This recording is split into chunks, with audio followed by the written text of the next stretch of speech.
patungkol dito sa mga bagman. Di umano, ba tama bang tawagan pa 'tong ano, bagman ba ang tawag bang, yan ba talaga ang kailangang titulo ng tao na ito? O ito pag-usapan po natin.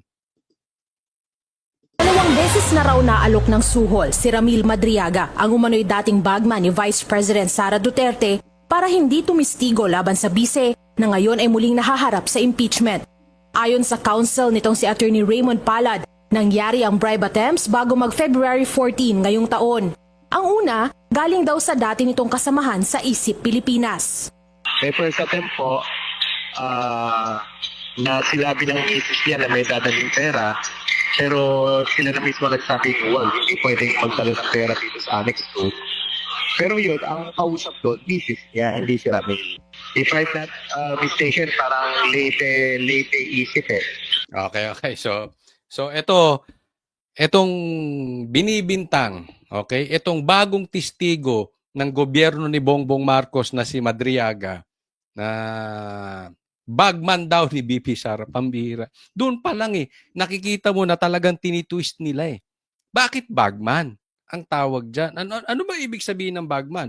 Well, hindi natin alam kung ano po talaga ang legal term yan. Hindi naman tayo abogado. Pero in layman's term, pag sinabi mong bagman, parang tagadala o ang nagbibigay o nagdi-deliver or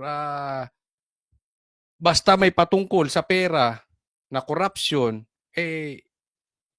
yan ang nagiging daan. Okay? So, bagman, ibig sabihin limpak-limpak na salapi. Pambihira.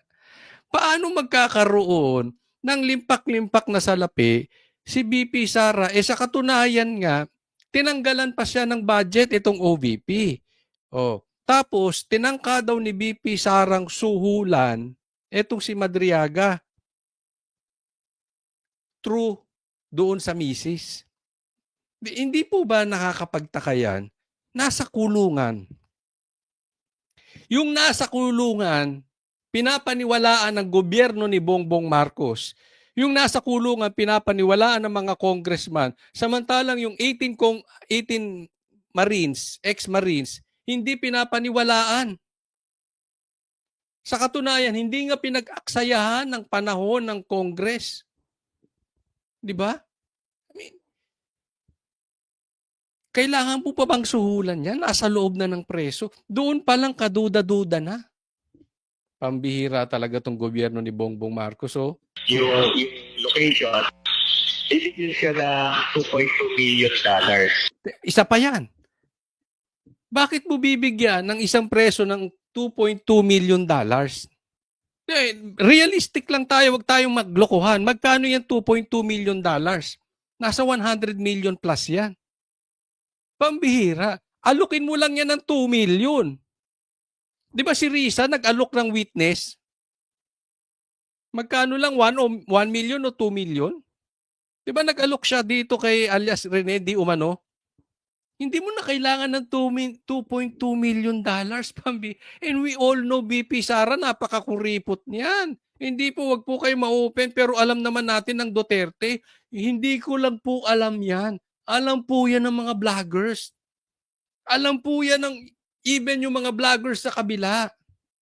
Alam nila hindi ako nagsisinungaling. Kuripot yan. Kaya nga yung ibang mga dating makabipi Sara na mga vloggers naglipatan sa kabila. Hindi ko na isa-isahin alam kung alam nyo kung sino-sino itong mga ito. Dahil matindi po ang bigayan sa kabila. Dito walang ibinibigay si BP Sara. Alam nila yan. Alam nilang totoo yung sinasabi ko. Tapos 2.2 million bibigyan yan. Sino loko-loko maniniwala dyan? Ang pangalawa naman daw na pagsubok na suhulan ng kanyang kliyente, galing naman sa umano'y brag ni Madriaga sa isang fraternity na nakausap nito sa cellphone. Sa kanilang palagay, may halong politika ang bribe attempts pero pagtitiyak niya, hindi ito nakaapekto sa kagustuhan ni Madriaga na tumistigo laban sa bise kung siya man ay ipapatawag. Ang naging usapan nila is, ito yung wording ni Ramil Fred, may pondo kami rito na 500 million to 1 billion. Name your price. No need for you to recant. Basta wag ka lang mag-50. Grabe, no? Alam mo, kahit hindi mo kailangan maging abogado, kahit grade 2 ka, that's impossible. Bibigyan mo ng 500 million to 1 billion. Preso yan. Hindi ko po sila minamaliit, pero naman, alam natin may problema yan. Kaya nga, nandiyadyaan yan sa loob eh. Basta lang wag tumistigo. Ang tanong, may resibo ba? May ebidensya ba? O yung salita lang ni Madriaga, ito po titingnan natin sa isang ebidensya. Dito na malaking problema natin sa Pilipinas, wala tayong forensic evidence. Puro lang salita. Okay? Yes, tinatanggal po, tinatanggap po sa korte ang salita, pero alam mo, ang salita, pwede mong takutin, pwede mong suhulan, pwede mong lambingin, pwede mong gawa ng paraan. Pero ang scientific evidence o forensic evidence, halimbawa, yung mga pinapakita ng 18 ex-Marines, may mga litrato sila. Di ba? Sila mismo nagtrabaho kay Saldico na tinatawag nilang mastermind. Yun po, malupit yun. Pati address, alam. Doon dinideliver. Ito, pambihira, 1 billion. Abi, daig mo pa. Daig mo pa yung ibang congressman na envelope lang ang natatanggap. Ito, 1 billion. Saan kukuha si BP Sara niyan? Wala nga siyang budget. Taka ba talaga tong mga ito? O tayong ginagawang tanga? Di ba? Tapos padadaanin mo lang sa mga brad-brad? Ay, nako. Objection kasi sa kanya, wag siya tumistigo kasi siya yung magkukwento talaga kung saan nanggagaling ang pera, saan dinideliver ang pera. Yung panahon na meron pa tayong POGO operations dito sa Pilipinas. Yung pogo na naman. Sino ba ang may pogo dyan sa Cavite? Si Sara ba? Huwag nga tayong maglokohan. Ang laki-laki ng pogo sa Cavite. Alam nyo kung sino ang hari ng pogo dyan. Bakit si BP Sara? Nakadetene sa Camp Bagong Diwa sa Taguig si Madriaga sa kasong kidnap for ransom noon pang 2023. Disyembre naman noong nakaraang taon nang maghain ito ng affidavit sa Office of the Ombudsman kung saan binunyag nito ang pagdadala umano ng malalaking halaga ng pera sa ilang mga personalidad sa utos daw ni VP Sara. Yan. So ginaya nila. Ginaya nila yung ginawa ng Marines, no? Kay Sara naman. Si Sara naman nag-uutos. Ito si Saldico. Ang sinasabi, dinideliveran ng maleta ang Bongbong Marcos. O, di ba? So ginawa din nila kay Sara. Ha?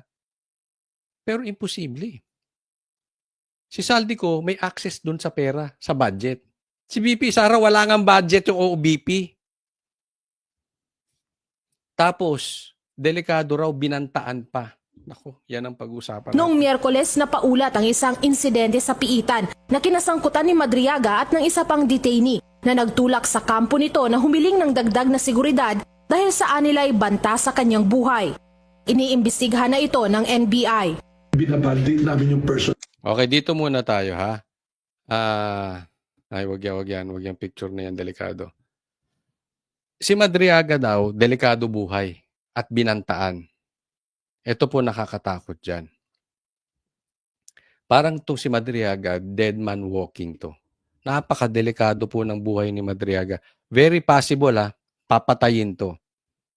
Nako, hindi na ako magugulat kung bukas baka patay na to. Tapos ibibintang kay Sara. Di ba? Tatandaan po natin, sabi nga, pag nakipag-alyado ka at nakipagkasundo ka sa isang demonyo, pagbabayaran mo ito ng buhay mo. It happened many times. All over the world, ginagawa po yan. Isasanla yung kanilang pagkatao. Alam mo, posible, hindi po natin sinasabi for a fact na gagawin ito ng gobyerno. Pero posibleng gawin yan.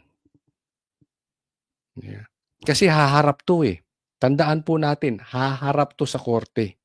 Magmumukhang tanga to. Dahil pag ikaw ay nagpapalusot lang at gumagawa ka lang ng kwento, pagdating mo sa korte, kakapusing ka sa ebidensya. Pagdating mo sa korte, tatanungin ka na, i-cross-examine ka ng kabilang abogado. Hindi yan nakatago ka dyan sa preso, tapos protektado ka ng gobyerno. Diyan mako-cross-examine ka, magmumukha kang tanga. So anong posibleng gawin sa kanya? Para hindi mahuli yung kanyang kalokohan, yung kanyang pagiging false witness, posibleng patayin po ito ng gobyerno. Tapos ibibintang kay Sara. Hindi ko po sinasabing ganun ang gagawin. Pero hindi malayong mangyari. Ay kayo, anong tingin ninyo? Ako'y opinion ko, naku, napakadelikado talaga ng buhay nito. Na nagtulak sa kampo nito na humiling ng dagdag na seguridad dahil sa anila'y banta sa kanyang buhay. Iniimbestigahan na ito ng NBI. Binabalidate namin yung personality nung gumawa sa kanya ng some sort of physical or harassment. Okay. Obserbahan po natin ang sagot ni Attorney Matibag. Itong bagong direktor ng NBI. Okay? Tingnan nyo na lang kung paano niya gustong imbestigahan ito si Madriaga compared doon sa 18 ex-Marines. Si Matibag. Ito siya, detention prisoner siya ng Pasay. So, we are trying to look into it. Bakit bigla siyang nalipat doon sa kampo na Bagong Diwa doon saan nakadetain si Madriaga. Okay, meron daw nalipat na preso, tapos nandoon si Madriaga na nagkaroon ng parang banta sa buhay ni Madriaga. Yan po ang titingnan nitong direktor na ito, na si Matibag. Sinampahan na ni VP Sara ng reklamong perjury si Madriaga, kasabay ng patuloy na paninindigang gawa-gawa lang nito ang mga aligasyon laban sa kanya. Itinanggi rin ng kampo ng bise na may kaugnayan sila sa mga umano'y banta sa buhay ni Madriaga. Para sa agenda, Andrea. Ayan.